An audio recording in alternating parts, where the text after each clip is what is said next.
Yeah, Atlanta sounds actually like a lovely city with the threads of canyons running through.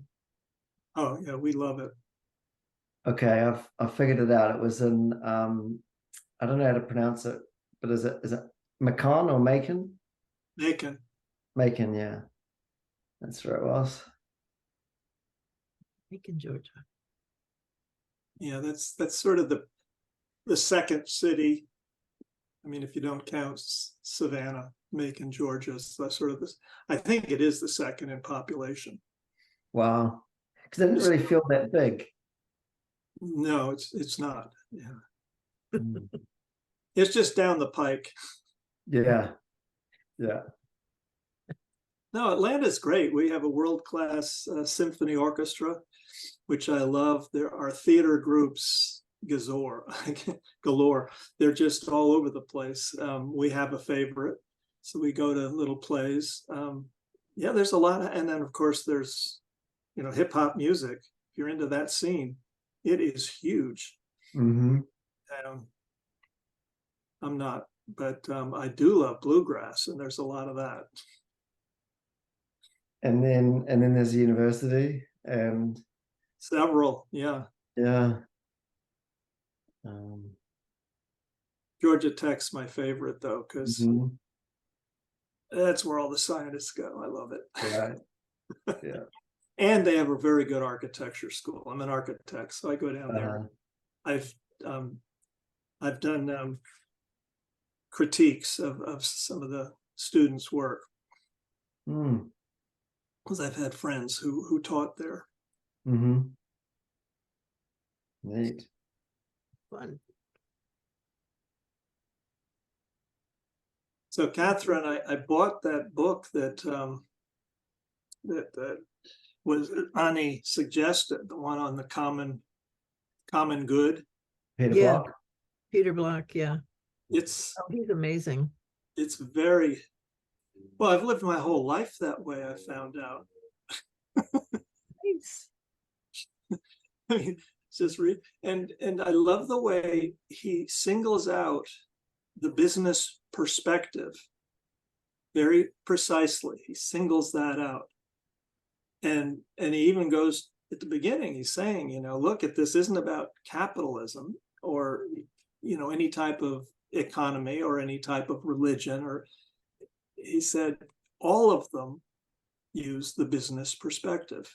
And that's what's rotten to the core in terms of humanity actually living and working and regenerating together. Yeah, I thought that, I'm only in the first chapter. I just got it. He nailed it. Great beginning. Yeah, no, he's one of the fathers of organizational development. So yeah, he came up when I was learning all of that too. So yeah, he's a good guy. Yeah. It kind of reminds me, though, it goes back to Jacques Ellul from the 50s writing about technique. He was also saying, it isn't just the type of government, but the fact that we focus on the technical part as opposed to, I forget the exact words he uses, but as opposed to the heart of the matter. Yeah. That was from France years ago. We're still working at it. Well, it's interesting you bring that up because I was in a meeting last night of it's a community organization, 29 neighborhoods from the city of Spokane come together once a month, and everybody is new. I think there's maybe 4 people out of those 29 or 30 who have history with the organization. The supporting organization in the city is all new, and we're getting a new mayor in January. So people really are kind of feeling their way and trying to figure out what's happening, and there's so little history that it feels very vacuous. And so the group is designed so that most of the work happens in committees, which is not too unusual, but it's also leaderless. There's nobody in charge of the group.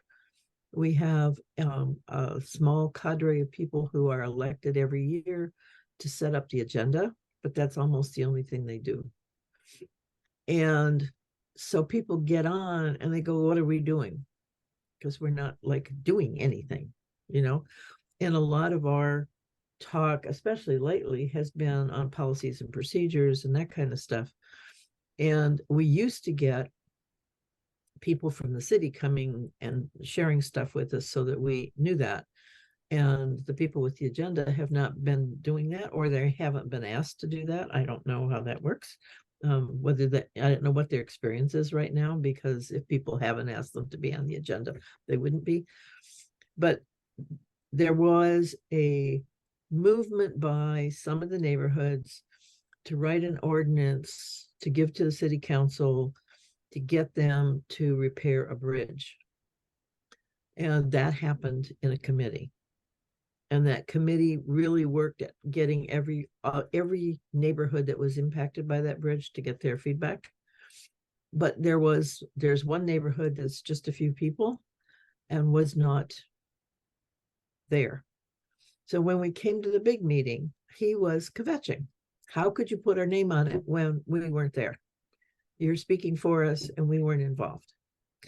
On and on and on.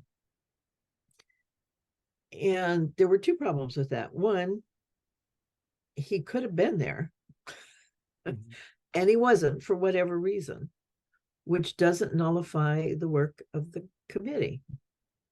You do your work with the people who are there.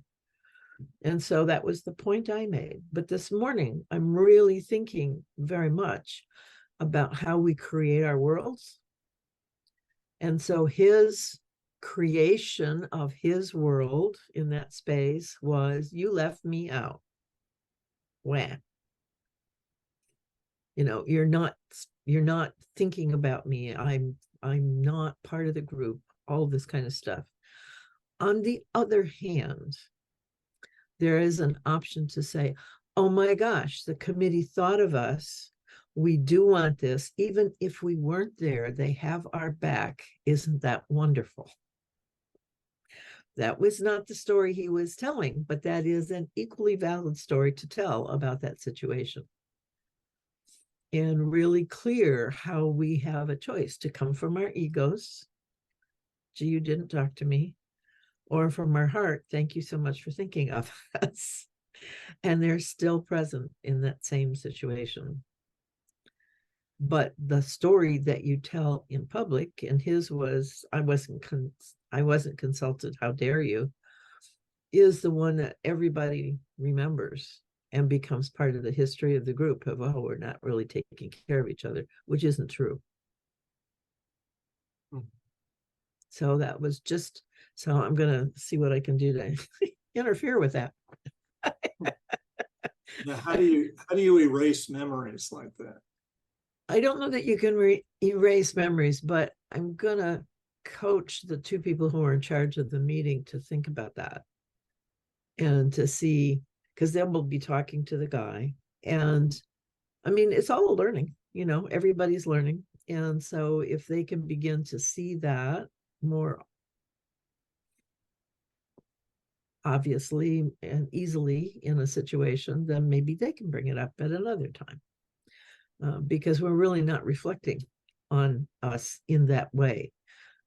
We've been very much trained that we're hard to get along with and horrible and all of that, which I don't believe is true. However, what is true is that people without power can get really feisty when they feel they're being mistreated or not acknowledged. And that has been part of our history for a variety of reasons, and not necessarily always intentionally. Just people forget, they think we are like the city, we're not, all that kind of stuff. And yes, we shouldn't be as feisty as we sometimes are. I'll agree that's true, but that's different than being really difficult to deal with. And understanding those dynamics makes a big difference, I think. But we don't do that often, you know, it's personalities. Yeah. It was just interesting that you bring up the difference between heart and mind or ego. And we've been so, as a culture, been really trained to think about our egos since 2016. I mean, he's been just really, really good at that. And people have just really glommed on that, without seeing the rest of it at all, or even acknowledging that the rest is there. Yeah. It's interesting, Kathryn, in that example you share, where no doubt there's two different stories being told. However, they are two different stories about the one thing that happened. And to me, that is somewhat of a obvious entry point around getting to the what of what happened, as opposed to the stuff that we stack on top of it, that we add in terms of, well, how did that happen, or why did that happen, or what does it mean, all of those things, because there objectively was one thing that happened, and a process by which that is identified and accepted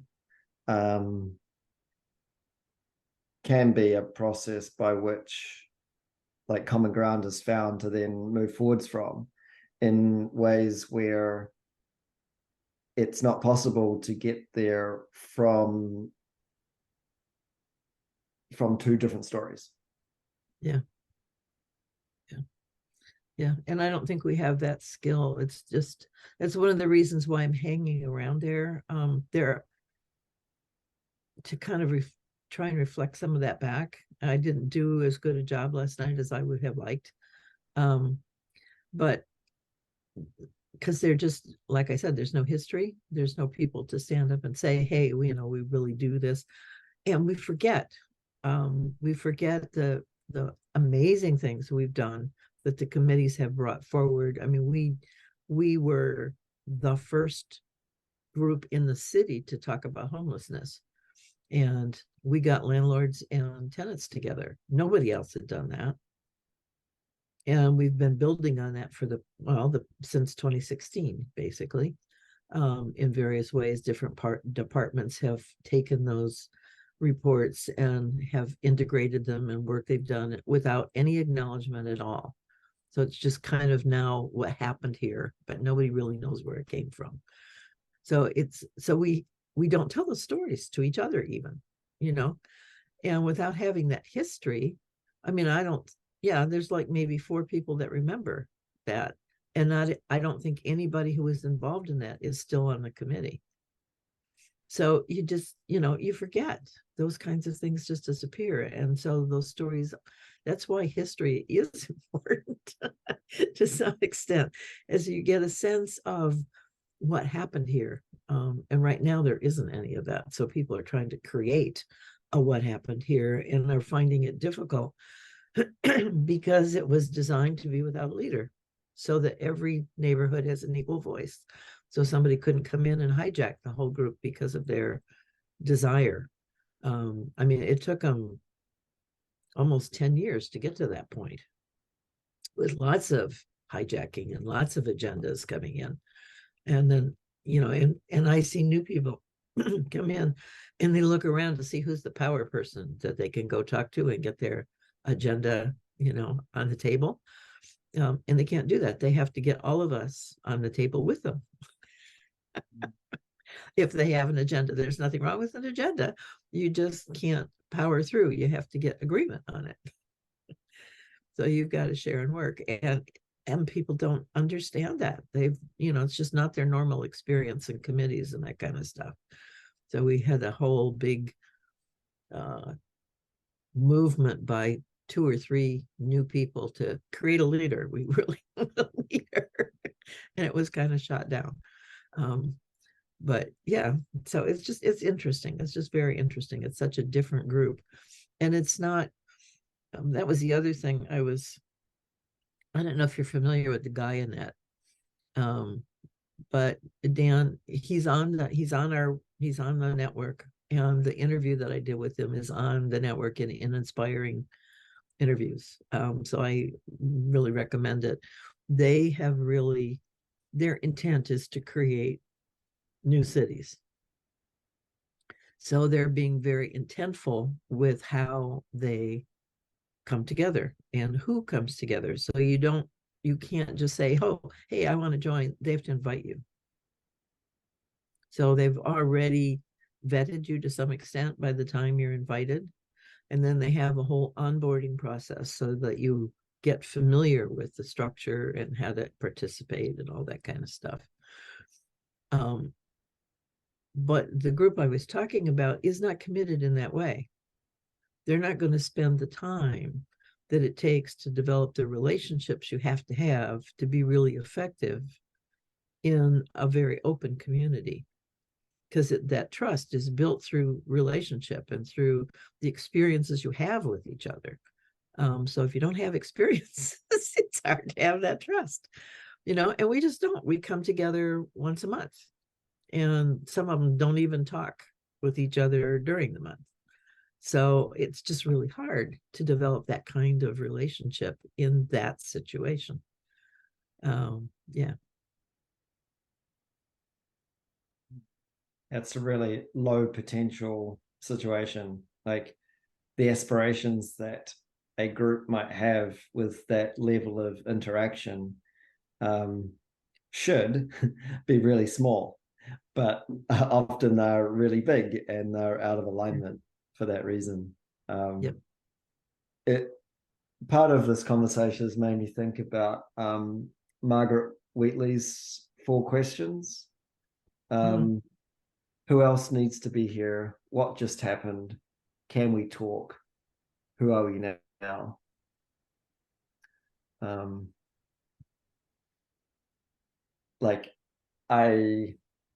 It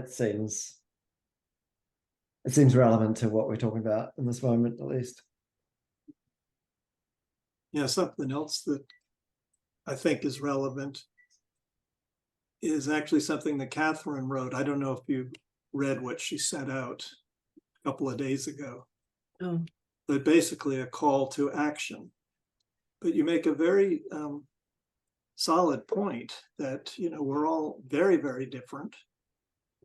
And we all have a very different capabilities and actually offering.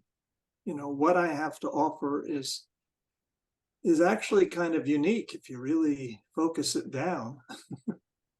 And that could be said of everybody. And it takes relationship in order for people to be able to work together like that. And, it's so obvious that you got her.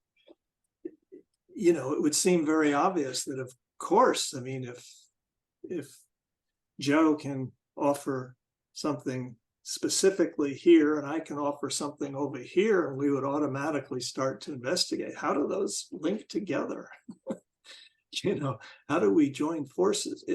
It kind of dissolves competition right away, because there's nothing to compete against except yourself, urging yourself to do your best and realizing as you do that, you're creating the opening for your friend or friends or who is this cluster of, surging energy and boundless, expertise, to all work together. Now, Mark, I've lived in intentional communities for years, and that actually did occur. It wasn't always, there were problems, but that from time to time, that kind of synergy would occur. And it was miraculous. It was lovely. Yeah.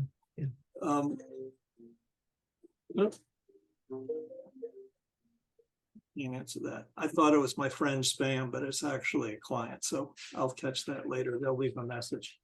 But, I think the time has come when we really,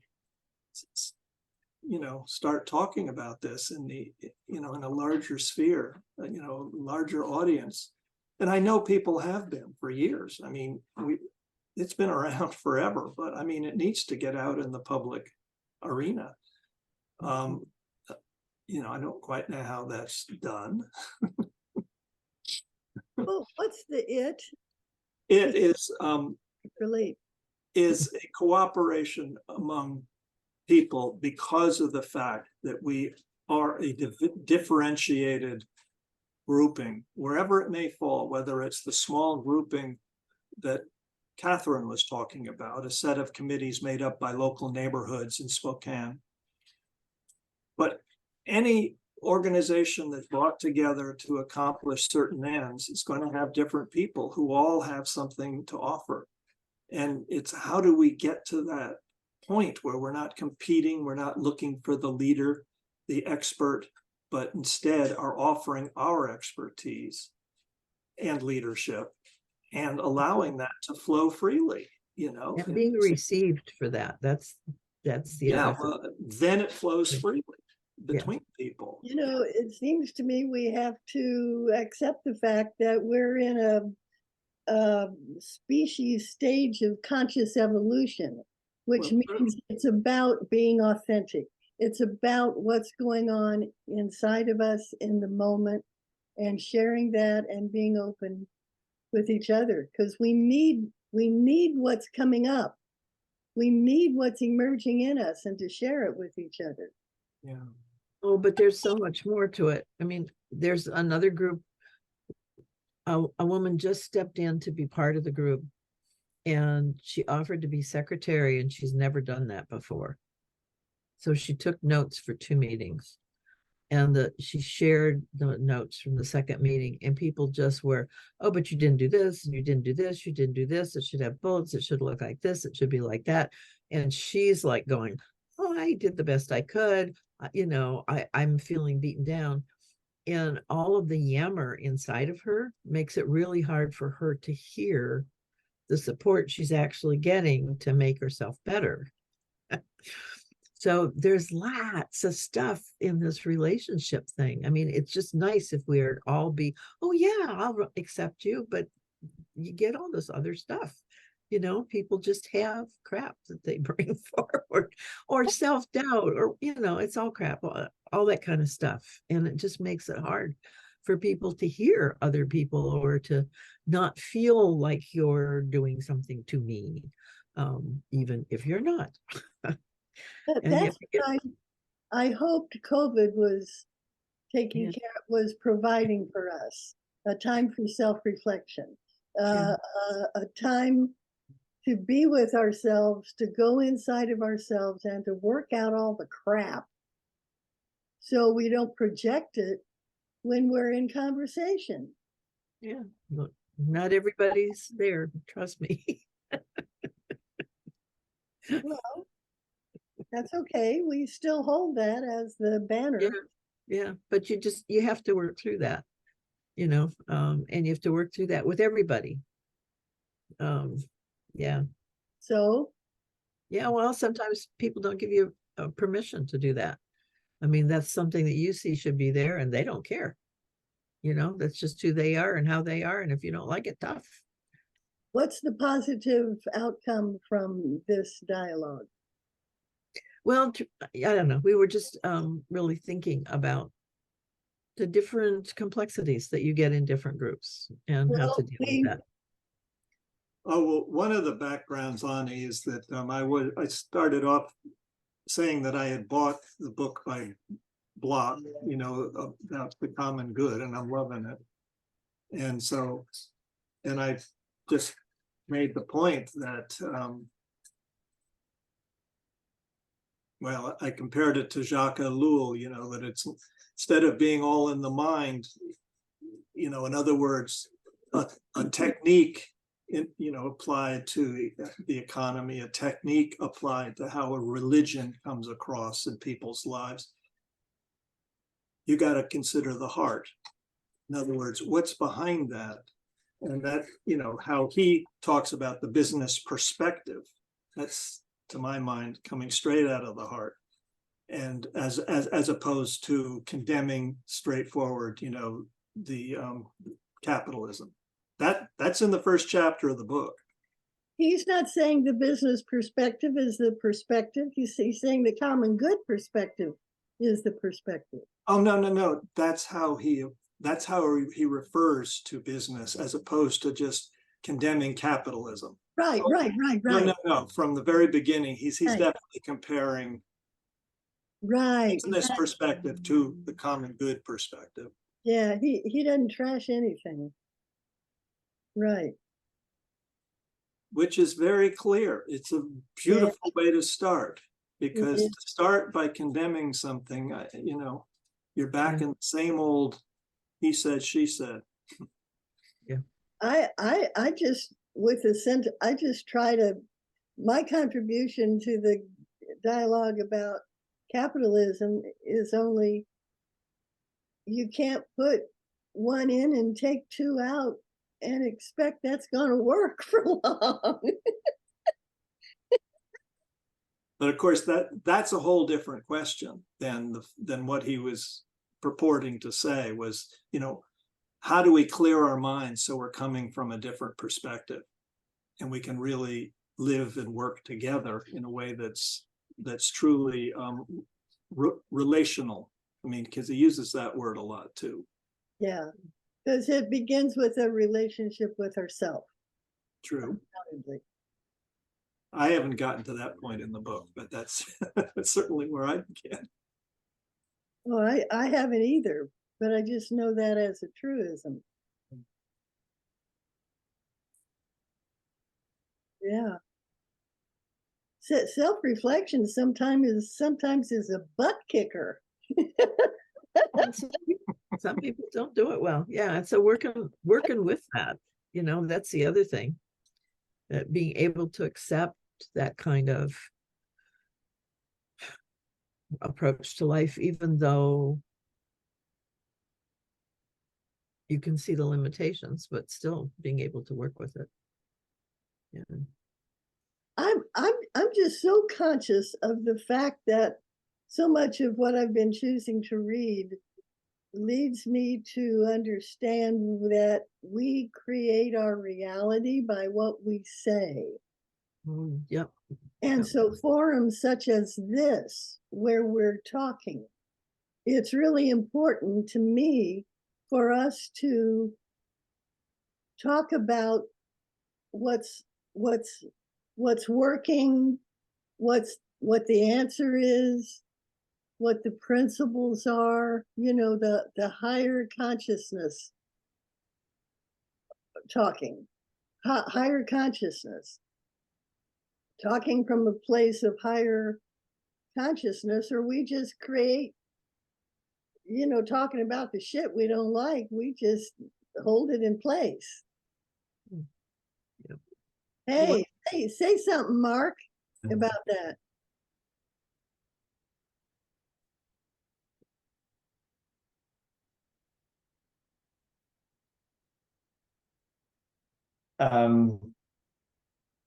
All I would say would be that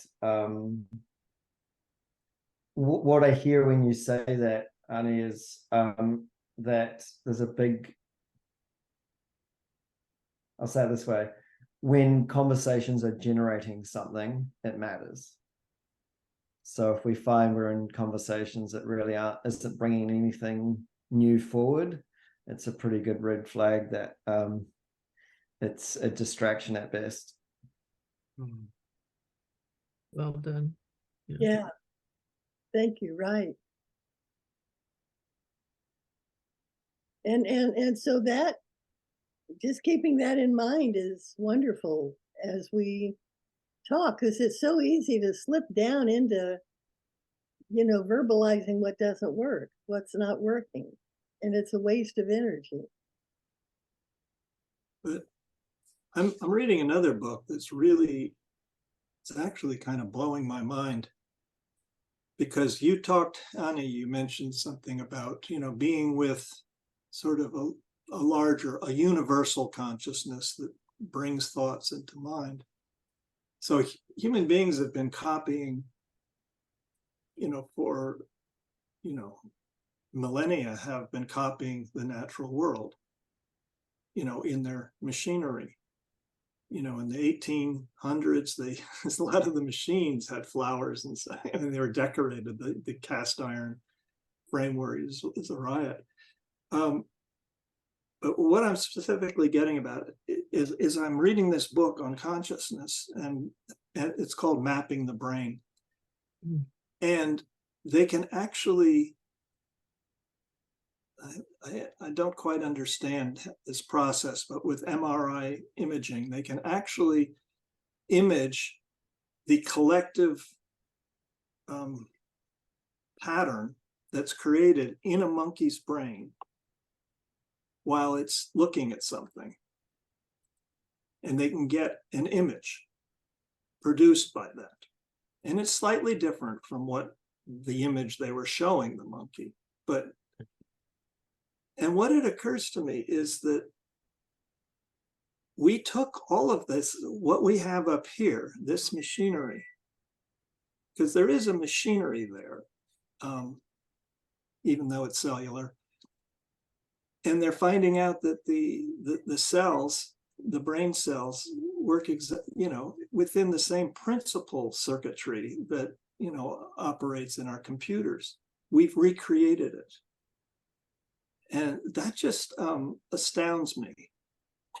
Here, because before I read this book, even I thought, okay, the computer is just something totally new that we have created out of our great intelligence, when in fact all it does is it recreates what's already there in the natural world. Mm. And I've used that same thought process to look, to analyze, reassess, many of our other greatest inventions. And well, I mean, wings, flying, I mean, that's been known since the early 1900s, the inventors were constantly trying to copy the bird's wing. But just in every aspect, the natural world has been our teacher. That's not the way it's presented oftentimes. We think we're so much brighter than what the natural world has presented to us, but we're not. What's brighter than the natural world? Nothing, because we're part of it. And that gives me hope too, because as we're learning more, I mean, this whole relationship thing that comes right from the natural world. All those other things get along pretty well. Reciprocity. We're the only one that tries to get rid of everybody. Nobody else is doing that. So, I mean, there's a lot to still learn. It's only Elizabeth Saturis in saying, we're immature. We're an immature species. Every species starts out immature and fights with each other and stuff. But as we mature, because we're still young, the youngest species on Earth, from what I've heard and read. So being patient and having compassion and being fixing me. Each of us fixing ourselves. Yeah. How else? Yeah, and learning the skills to do that. Yeah. Yeah, I think if what you said made me really think of one of the articles that Alpha Low has just written, second or third. I think it's probably the second. He had a series of 3 or 4. And he really talks about and lays out very beautifully how biodiversity regulates the world, how it regulates our climate and weather. And he goes back to Lovelock's Daisy World and that contraption that he made, and how it worked and how it worked better the more diverse it got, because it could fine-tune itself in a finer way. I mean, it's just a lovely walk through how that happens. And, we talk about we make our worlds and all that kind of stuff, which is true. But that's a really good example of making our world in a very real way. And to get understanding that we can do that we can help with that is, I think, just magical. because we're still working on, we're trying to change it instead of really being more sensitive to it and trusting ourselves. If we're not destroying things willy-nilly, if we can get out of that and learn to work with things, that new things will happen, just because that's what happens with diversity. You don't have to do anything about it. It's just the magic of diversity. Right. But yeah, he's got such a great way of talking about that. So I'm really looking forward to our interview, I guess next week or the week after, the 19th, whenever that is. Oh. Yeah. And what's that source again? Oh, his name is Alpha Low. He's on LinkedIn, and he has his thing is water, and so he's really talking about how the planet makes water, how that happens. And he is very accessible. He uses a lot of scientific understanding to speak very simply. What's the book? Oh, it's a person. His name is Alpha Low. Does he have, how did you find his He information? writes on LinkedIn, and he writes on his own website. Oh, So he's doing a lot of articles. He's also sort of a graphic artist. So he does little graphic things to help some of this, which is how I got to know him, because he did a graphic I really appreciated, and I asked him if I could use it. He said sure, and one thing led to another. But yeah. And that's on the 19th. Yes, yeah, you can What sign time? up. What time? It's 11 Pacific. could you send us a prompt? No, you can sign up and get your own prompt. I don't do that. Okay, I don't have time to do that. That's why we have the network, is you get to sign up and get your own prompt. It will prompt you. Yeah. The only way I got here was going to the network and coming in, because I couldn't get it. So what's the easiest? What's the Well, just URL? go get into the network and go to public events and sign up. If you RSVP for it, then the machine will send you a link and a prompt. And your Mighty Network URL is what? community.living-regeneratively.world. Could you do that again, please? Community dot living hyphen regeneratively dot thank you, Mark, world. Thank you. Yeah, Mark just put it in the chat. Oh, thank you. I appreciate that. So now you have to remember your password. Oh, okay. All right. But you've been in and out a lot, so it shouldn't be that hard. I have. Yes, I you never do. had to put in a password to access. Your machine might remember the password you put in. Okay. Mine does. Okay. It's Thank one you. of the advantages of machines. What else is emerging? Yeah. So, Mark, I wanted to ask you, because in one meeting we were in, you posted sort of a diagram that I have no idea how to understand. I think that's the same diagram I've shared with you before.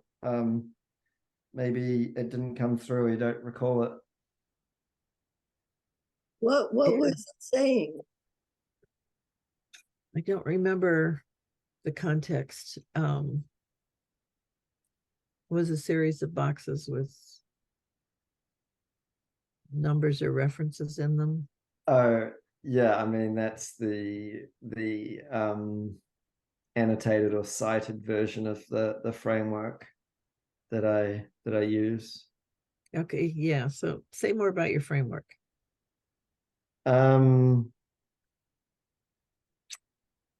Well, the logic goes that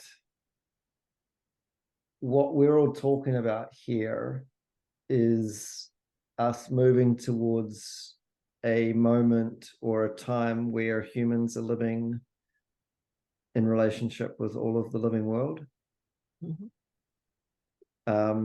which essentially means that all of us as individuals and groups and in aggregate a humanity are becoming the version of ourselves that is in that world or is that world, which means that as thinking humans, we have a lot of work to do, because at the moment, the actions that we're taking, many of us, especially in the Western world, our actions are very influenced by our thinking, and our thinking doesn't include in it the fundamentals of the living world, the things that are fundamentally true that afford health and well-being in living systems. And so the framework that I shared is not too dissimilar to I think the one that you have, that that is an earnest attempt from the research, the primary research on living systems, to both capture it comprehensively and aspirationally accessibly, so that there is a tool that can support that development in our thinking as we deepen into being aware, accepting and understanding that, so that over time our actions become the actions that are creating potential for that movement. And at some point in the future, maybe not us as individuals, but individual people in humanity will become the version of a human that is living in relationship with all of the living world, and therefore we will be experiencing health and well-being. I can just put in the chat the framework, so that what we're talking about abstractly isn't so abstract. Not that it's necessarily going to be immediately intuitive, but at least it's there, and it's not just a bunch of words. The term that came to me while you spoke is interrelational consciousness. Yeah, I like that. I like that term too, because one of the things that, whilst it's obvious that we are part of nature, we are nature, I think it's important to remember that not necessarily uniquely to other species, but certainly, and by evidence, we know that we do it at a more sophisticated level than most, if not all, other species, is that we have developed the ability of abstract thought, which essentially means, in its most simplest terms, we can imagine a world that isn't real. And then with that ability, which we know was evolutionarily adaptive at some point in time, otherwise we wouldn't have it, we have used that, essentially our thinking, to take actions that means that we've changed things about the physical material world. That means we have a human-made world that is disconnected or not interrelationally conscious with all of the living world. And in some ways it's sort of a very simple, I claim at least, reason why we see degeneration of the rest of the living world, because we take actions that have brought forth a part of a world that isn't in relationship with it. My understanding is that the latest addition to our species form is the frontal lobes. And the frontal lobes is the imaginal realm.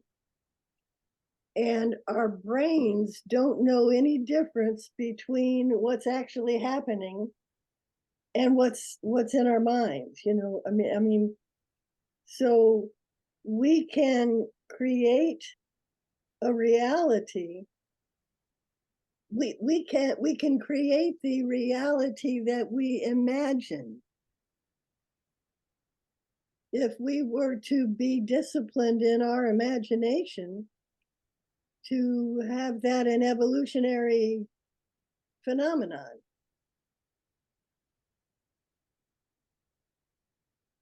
Ooh, that feels good to say. Can you look at Mark's diagram, Lonnie? Have you been able to see that? No, is it in the chat? It's in the chat, and if you click on it, it'll download and then open for you.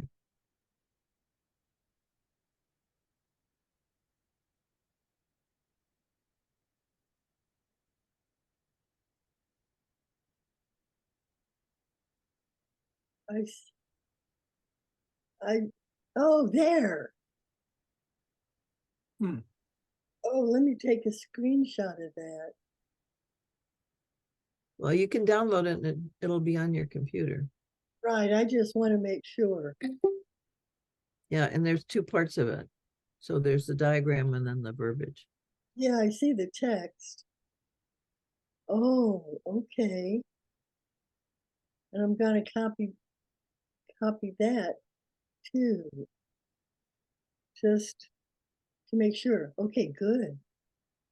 Of course, it was easier to understand your words. I'd have to muse on this. I'd have to unpack, and which I will do. But I love what you said, because it birthed the thought form interrelational consciousness.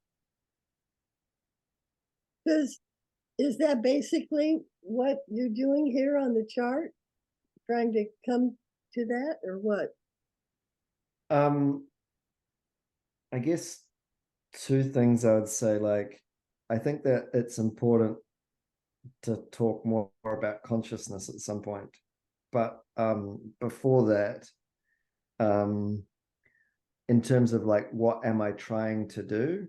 I would say it this way, which is accepting that premise that what this project of bringing forth a healthy, flourishing, and sustainable world, however you'd like to describe this thing that you aspire for, taking it, accepting it as a priori, that means humans living in relationship with all of the living world. That means that we would need to know how to do that. We would need to be doing that, which means that our actions would need to be actions that are the actions of doing it. And this is some point in the future, right? It's not now. And so therefore, what we can say, again, somewhat definitionally, is that we as an individual would be becoming that person whose actions are the actions of a healthy, flourishing, and sustainable world. And at this moment in time, for many of the reasons that we've talked about, most of our actions aren't the actions of a healthy world. They're the actions of a degenerating world. And frankly, like, we've inherited all of this from, you know, our evolutionary pathway, or our developmental pathway as humans. But what's different in this moment is we have this like burgeoning awareness of kind of all of it that may just be sufficient to enable us to start developing, sort of in the way that I mentioned, for our actions to start changing. and us to be changing so that we do bring forth that future healthy world. And so I think I might have said this a few moments ago, at the moment, many of our actions that we take are influenced by our thinking, but our thinking doesn't have in it a sufficient or comprehensive understanding of the fundamentals of the living world. And so this here is a tool to start, or it's an entry point or a gateway to start developing in our thinking a deeper understanding of the fundamentals of the living world, so that our actions can start changing. And then if you imagine it co-emergently or co-evolving, we will start through that thinking pathway becoming people who are taking actions that both bring forth that healthy future, healthy living future, but also we're becoming the version of ourselves in that future too. So to say that in fewer words, this is a tool for thinking humans to start that process of their actions and themselves becoming themselves and the actions of the healthy world that we might want for. Changing ourselves to change the world. Recursively, so like the world and us and our thinking are all kind of recursively co-emerging in that direction. Yeah, we've spoken before about the interbeing. Huh? The interbeing diagram that we put together. I forget that offhand. The flower. Oh yeah. Probably. Yeah, I love that. Let's see if I can post it here. I kind of lost my train of thought there. But it has to do with the fact that our brains are, as far as we know, the most complex thing so far. And we are a young species, and we are maturing. And it's a natural process. And because of self-reflective consciousness that humans have, we have what we need to be what we're here for. We do.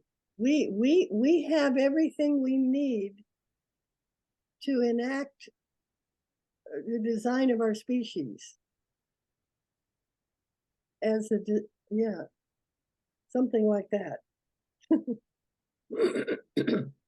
Yeah, I would say it that we have everything that we need right now, and the things that we will need in the future, we will gain them when we need them. That's right. When we go forward with what we have. Exactly. Right.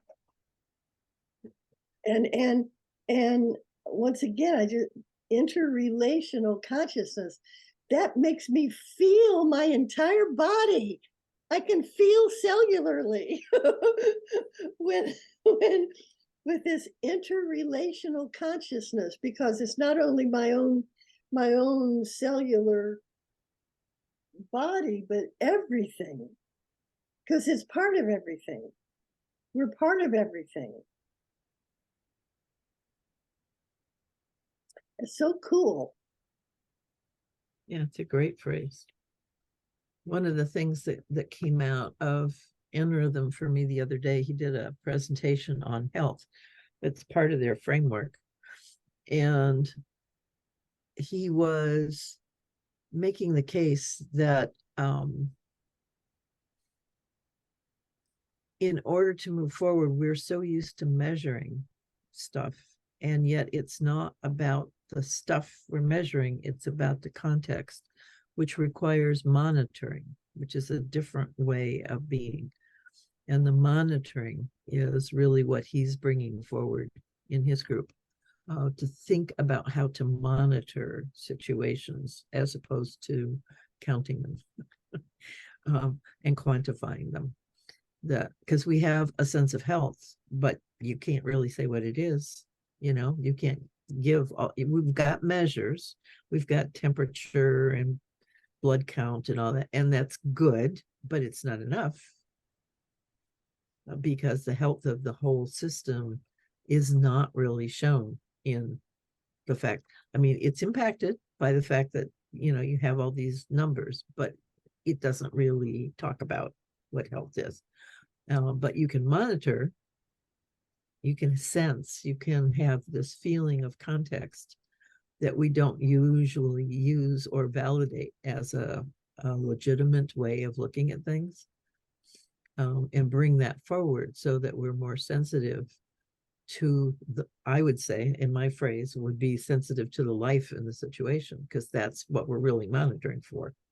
That's what health looks like, is it's alive in a vibrant way, but how do you measure vibrancy, robustness? What are the numbers? We don't really have that. And when you focus on the numbers, you're losing the context. So he really talked about, and it's a redo of a total quality tool, which hits my heart because that's where I come from. But it was, if I can remember the three, manage, monitor, and design. It's those three. So you monitor, and then you redesign for what you're seeing in the monitoring you're doing, and then you manage that, and then you check on the way you're sensing into that, and then you change your design, and so you go around that circle. So it was plan, do, check, act, and the total quality thing. But will you unpack the word monitor, please? Oh, well, yeah, there's a whole lot in monitor. And because self-reflective consciousness is here, which to me is ultimately, I mean, I don't know, I need to hear you unpack monitor. For me, monitor is how you are sensitive to the impacts and responses of your interrelationship with whatever it is you're looking at. Say that again. Oh. Take the recording. yeah, that's why we're recording this. Yes. It's how you are sensitive to the impacts of your relationship with whatever else is in your environment, because it is that co-creating piece. It is sensitive to that co-creating piece, and that's, for me, what the prime directive is all about, that all actions create the conditions that support life. That's the point, is that you're sensitive to that, and that becomes the measure of what you do. It's the way in which you determine whether your actions are life enhancing or not life enhancing. And if the conditions keep creating life, then you have to monitor that. You have to be sensitive to that, because things change all the time. And so you have to be able to finesse that. I think that's one of the real richnesses that we're getting from nature, is that flexibility. That's been one of our real problems, is that we're very fixed. We want things to be replicated the same all the time, all that kind of stuff. And the work in LA on living infrastructure is a really good example of that, where they're starting to say, can we make an infrastructure that channels life, water, and all those things in a way that's responsive to the situation, because it's going to change, and still work. And how do we do that? And getting away from cement and channels and pipes and all that other kind of stuff, at least at this point, to follow what wants to happen and support it in happening without demanding that it be something. Beautiful. And, that's the trick. That's the trick. And that's the fun, actually. If we could get into that instead of saying, oh my God, it's work, which is where we've been, but to see it's the fun of the dance, and that's how we're kind of living, is in that dance and responsive, constant monitoring, in a way that's mutually enhancing. That's fun. I love what you're saying. And it reminds me of Maturana and them who Yeah. talk about structural coupling. Yeah. And I've tried to really understand that what structural coupling is in my apartment, because I realize this is my environment here, these walls and the furniture, and so I kind of have come to the idea that the energy that I send out into this place and the things that I touch and what I do and whatever rearranging, it all impacts upon me then. Mm-hmm. Because I'm structurally coupled with my environment. And for me, that's the importance of beauty. Yes. If we don't have beauty in our surroundings, it doesn't evoke that in us. And so beauty is really important in our surroundings. Yes. So what is beauty, Kathryn? It doesn't matter. Doesn't matter. As long as you have that experience with it. It's an organizational, construct in our minds. For me, beauty is the integrity, is a visible expression of the integrity of whatever. That there's something about that's really what it's expressing, that there's an integrity in that situation, object, experience that evokes that. Oh, that's beautiful. Nice. Yeah. And integrity are like bedfellows.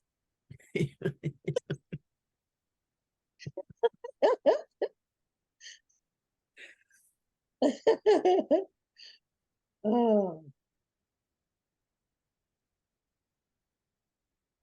Yeah, I want to go to our flower for a minute there, because I've been chafing at networks and I didn't quite understand why. And it's a very linear word. And it really makes you think of linear things. And I want to replace it with ecologies, because that's really what we're talking about. Mm-hmm. I'm not sure I understand what you're saying. The word, what are you saying? Well, I have an antipathy to the word network for some reason, and I've not understood why that was there. But when I made the shift to ecologies, that makes a really big difference to me. And that's really what we're talking about, is ecologies. We're really not talking just about the fact that things are connected. It's really the inter-making that we're talking about, which is much more ecological than it is just the connection of a network. I have a question. So since this image you have here, I mean, in networks, each of us is a node. There's nodes in the networks. What's the comparable in ecology? Entities. All life things are connected in an ecology, and it's a relationship. But it really speaks for me to the magnitude of relationships, which network kind of seems to slim down. It's just, a few connections. It's not everything, in the same way that an ecology is really everything. Everything contributes to everything. And you can't take a piece out of it without damaging the whole. Networks don't have that feeling for me. That's true. Nice. Yeah, we'll see what Fritjof thinks. He's really attached to networks. Mm-hmm. Something that I'd offer in this regard is the overlay between the framework I've shared and the flower, because it should be obvious that structures, process, and relationships are all on both. And then in Fritjof's words, like patterns is the same as organization. So in that regard, that's captured as well. And you can make an argument that identity and orientation are of a similar pointing to as well. So there is a lot of overlap for that reason. And then perhaps a point of difference might be that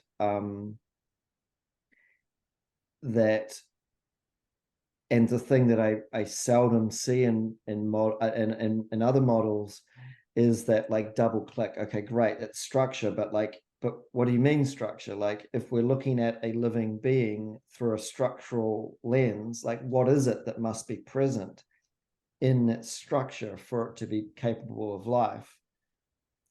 Yeah, and that's where your model has membranes and that kind of stuff. Yeah, and it's pointing to, well, there's a self. There's actually a physical self, and that self is actually in a physical environment.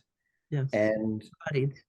And that self has that membrane around it that differentiates what's inside the self and what's outside of the self. And then in terms of nestedness, and in terms of health, especially, like, the parts of the whole have to be healthy, the whole has to be healthy, and the environment has to be healthy for any one of those to be healthy. And so, like, it's trying to just sort of just be a little, not reductionist, but just point to what we must be seeing through that perspective for us to be seeing something that's living. And then you can do the same exercise with the other four perspectives.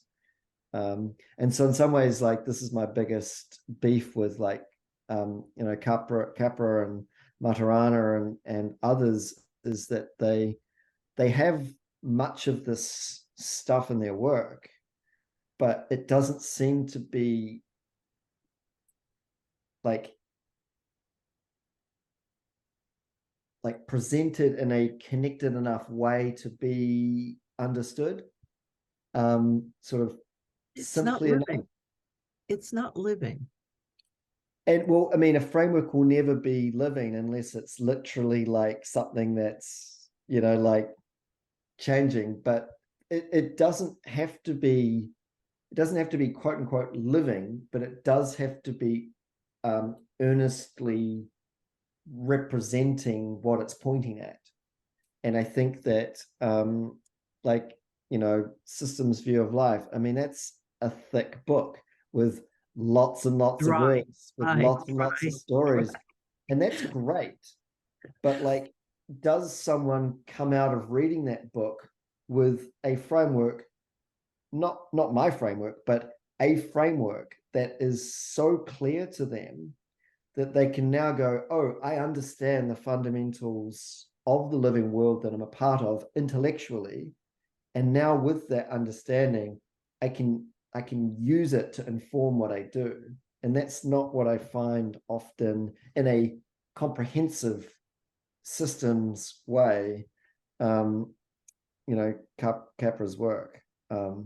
If I could, just the last thought here, just so that if you're interested, I'll also put into the chat the citation version of this framework, so you can see which of these people we're speaking about, which pieces they have contributed to each of that's these. the one I thought. Yes, I didn't get that. Okay. And the write-up that explains how their work informs each of these terms, that's about 2/3 of the way through. So I have more to do on that, but that's like 100-page document, so that's not for the lighthearted, but it is in the works if of interest at some point in the future. Oh, well, that's helpful. To simplify that, not simplify, but having read A Systems Point of View, what I came away from was autopoiesis. Autopoiesis is a much larger frame than the book A Systems Point of View or network versus ecology. I mean, if you really have a framework of autopoiesis, self-making organisms. It seems like to me that's enough for me. I mean, I love that. That gives me that does it for me. That's great. And because that is simple enough to know that when, as humans, we make things in the world that aren't self-making, it's a really good indicator that we might be doing degenerative activities. It's great. Yep. It's a good insight. The last If we make stuff as humans that are not self-making, then we know that we're degenerating the world. I didn't get that one word. Degenerating? Degenerating. Yeah. Okay, say the sentence again, please. Yeah, if we are making things that are not self-making, then we are degenerating the world. Okay, gotcha. Thank you. Very good. Very, very good. That's profound. It is. But there is it's kind of like a double-edged sword in that my sense is, from a human contribution to the movement of life, our job is actually to make things which us are not self-making, but to make them in their sweet spot. So just enough of it in just the right places so that it changes the world in ways that now the world has greater potential for life than it did before we made those things. And so it's not that we can't make non-self-making things. It's more that the ones we make do need to have certain qualities about them. Otherwise, yeah, they truly are, in that simple initial sentence, they are degenerating the world. Yeah. We've already been doing that. I mean, horticulture is the whole science of playing with the plant life to recreate, the essences into something slightly different. As an architect, when I started out in Oregon in the 70s, we tried all kinds of experiments working toward a living structure. I mean, I've given up on that because there were too many other things to take my time. But when we were young, everything was a new vision. And quite frankly, we would dream of, I'm speaking of working with my friends. There was sort of a collective of people that were trying all kinds of different things. And we would try to push the boundaries. How much do we have to work with just a straight 2x4? How much, what kind of can we create a living skin? And how do we actually, live within a forest? This was in Oregon, in the Coast Range of Oregon, so very dominantly forest. And we accomplished a lot. Obviously, we didn't create something that was living, but we began to understand some of the principles, and that has led into, currently, the architectural, leaning toward, a living building, the living building challenge, which is about conservation of energy primarily. It's not about a real living building, not in the sense that we used to think about it. So there's a lot of new work occurring. I mean, everywhere, but we have a long way to go. I totally agree with you, Mark, that eventually the outcome will be living structures, from my point of view. Or Kathryn, you mentioned, living systems in LA, I mean. Living infrastructure. In infrastructure systems, it's a whole different way of looking at things. Yeah. I don't, I'm looking at your charts, Mark, and I'm saying, you know, well, I'd have to take some time to wrap my head around that. I don't tend to think that way. But I do think in terms of consciousness and how emergent qualities can come through from places that I had no idea, you know, were even there. It happens all the time. Inspiration, you know, your muse. I mean, lots of ways of describing that sort of thing. But I think we'll all think differently because we cognate differently, and that's fine. It's just to be open to this. I think it's just the crowning glory of what's happening right now. People really are developing ideas. And it's the most exciting time to be alive, as far as I'm concerned.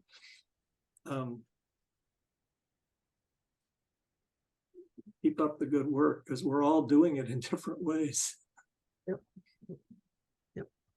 I mean, for years, I've been trying to really consider what a real living building might be, and living in trees, or, you know, accumulation of trees. Well, that was good for half a year in Oregon, but, you know, it's it's not something that's really going to take over right away.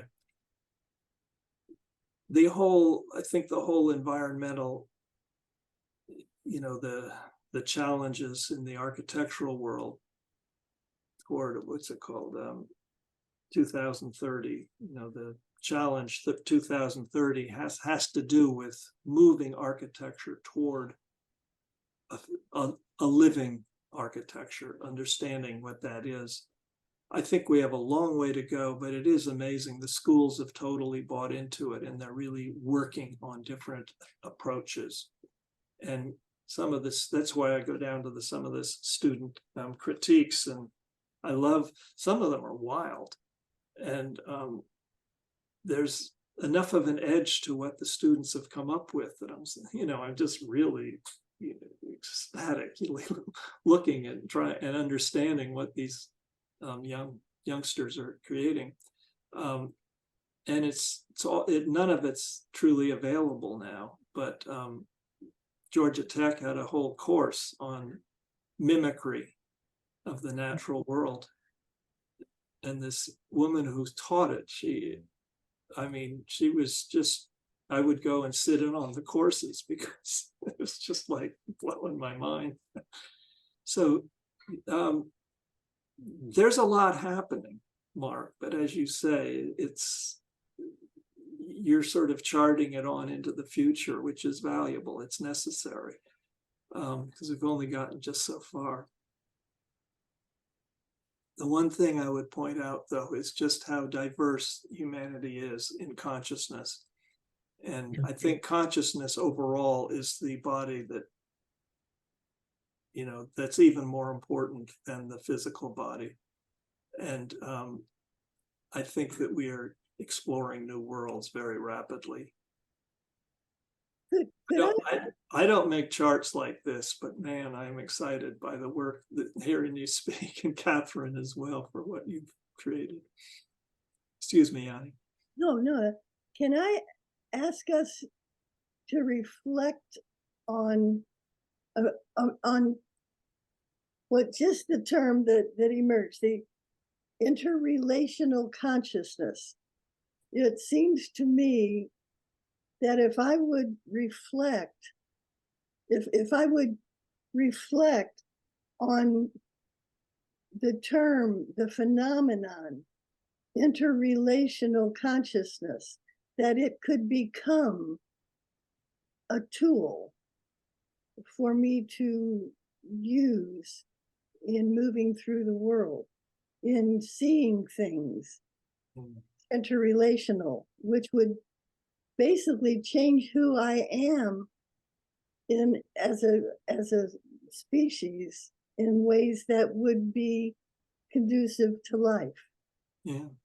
What's your thought? Well, in some ways, I think that reverts precisely to how we began this conversation, when we were talking about people being of a very diverse makeup, but being willing to take responsibility for for one's leadership role, you know, proclaiming what it is that I have to offer in the dialogue or building a building or, you know, anything. We take responsibility for what I have to offer and being totally available, relating to what my neighbor, whoever that might be, or neighbors, a whole grouping, a whole village, being open to what each one has to say. And that would be a starting point, because I dare say, I think I know a lot, you know, I do, but man, I can be really surprised by people, you know, learning something totally new. Blows my mind. I mean, that's, Mark, that's kind of how I first, you know, related to Kathryn's, you know, all of her work around the prime objective. It's just like, oh, I never thought of that before. Here we are, you know. And isn't that nuts that we have grown up in families and institutions and cultures where that hasn't been the number one thing going on? yeah, like it's nuts, and looking backwards at it, but at the same time, like, we had to get to this moment to realize that it was nuts. And so, like, now with that awareness, it matters what we do with it. I mean, I grew up with it a little bit. My sister, my younger sister, used to go out in the woods, and she would just intuitively, this is a, you know, 10 years old, 8 years old, intuitively just pick herbs, and she'd come back and make a tea for us. It was amazing. My father wouldn't touch it. He said, I don't know what's in there. I'm not going to drink that. But as I say, I trusted intuition at that time, and she did. We lived in southern Vermont, so there's plenty of forest land. You know, I've been sort of aiming to get back to that my entire life. Mhm. My younger sister, she never left. She's really quite something.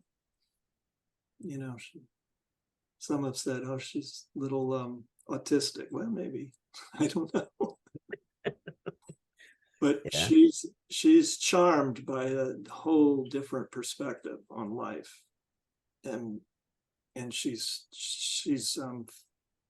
trained horses for her entire life, and then sculpted them for a living. Oh, nice.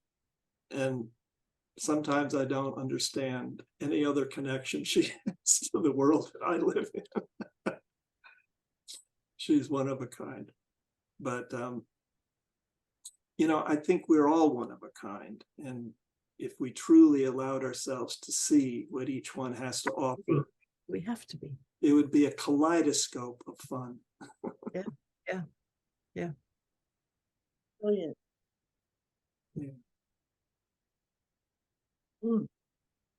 Well, that's a good note to leave on. We have overdone our time, but it's been great. It was Yeah, perfect. Thank you. rich. Yeah. Very rich. Thank you. Appreciate it very much. I appreciate you, Kathryn, for creating this forum for us. Yeah. I appreciate all of you. Everybody brings such unique pieces. So thank you, Mark, for showing up and contributing your piece today. It's nice. Yeah. Okay, until the next deep dive. Yeah. All right. Bye. You well. Bye. Bye. See you all.